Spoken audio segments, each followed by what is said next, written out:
ইরানের কৌশলগত জলপথ হরমুজ প্রণালী নিয়ে আবারও উত্তেজনা বাড়ছে। ওমানের সঙ্গে সম্ভাব্য সমঝোতা এবং উপসাগরীয় আরব দেশগুলোর ভূমিকা নিয়ে তেহরানের সাধারণ মানুষের মধ্যে দেখা যাচ্ছে তীব্র প্রতিক্রিয়া। অনেকে বলছেন ইরানের ভবিষ্যৎ নিয়ে সিদ্ধান্ত নেওয়ার অধিকার কেবল তেহরানেরই। ইরানের রাজধানী তেহরানের ব্যস্ত সড়কে চোখে পড়ে একের পর এক রাজনৈতিক বার্তার বিলবোর্ড। এর মধ্যে সবচেয়ে আলোচিত একটি বিলবোর্ডে দেখা যায় মার্কিন প্রেসিডেন্ট ডোনাল্ড ট্রাম্পের গলা চেপে ধরে আছে বহু হাত, পাশে বড় অক্ষরে লেখা প্রতিশোধ অনিবার্য। শুধু এই একটি নয়, তেহরানের বিভিন্ন এলাকায় এমন অসংখ্য বিলবোর্ডে যুক্তরাষ্ট্র বিরোধী বার্তা তুলে ধরা হয়েছে। কোথাও ট্রাম্পের বিরুদ্ধে প্রতিশোধের আহ্বান, কোথাও আবার আপোষহীন অবস্থানের ঘোষণা।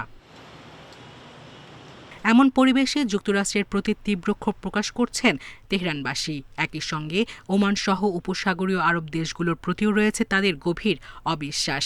তাদের অভিযোগ, এসব দেশ যুক্তরাষ্ট্র ও ইসরায়েলের বিরুদ্ধে স্বাধীন অবস্থান নিতে ব্যর্থ। অন্যদিকে ইরান সরকার জানিয়েছে, কৌশলগতভাবে অত্যন্ত গুরুত্বপূর্ণ হরমুজ প্রণালীর নিয়ন্ত্রণ এখনও তাদের হাতেই রয়েছে। সরকারের এই কঠোর অবস্থানের প্রতিফলন দেখা গেছে সাধারণ ইরানিদের বক্তব্যেও। ওমান বা অন্য আরব দেশ আমাদের কাছে তেমন কোনো পার্থক্য নেই। আমরা তাদের বিশ্বাস করি না। হরমুজ প্রণালী ইরানেরই, আর এই বিষয়টি নিয়ে আমাদের অবস্থান স্পষ্ট।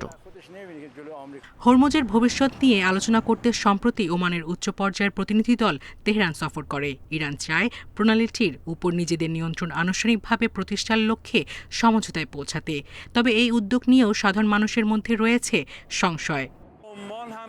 ওমান সরকার হয়তো সমঝোতায় রাজি হতে চাইবে, কিন্তু তারা নিজেরা যুক্তরাষ্ট্র বা ইসরায়েলের চাপের বিরুদ্ধে দাঁড়ানোর মতো অবস্থানে নেই। আমরা হয় স্বাধীনভাবে নিজেদের সিদ্ধান্ত নেব, কিন্তু এমন পরিস্থিতি মেনে নেব না যেখানে অন্যরা আমাদের ভাগ্য নির্ধারণ করবে।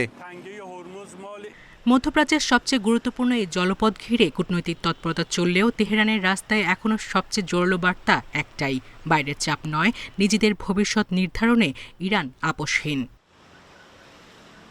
সায়রা খান, ইন্ডিপেন্ডেন্ট নিউজ।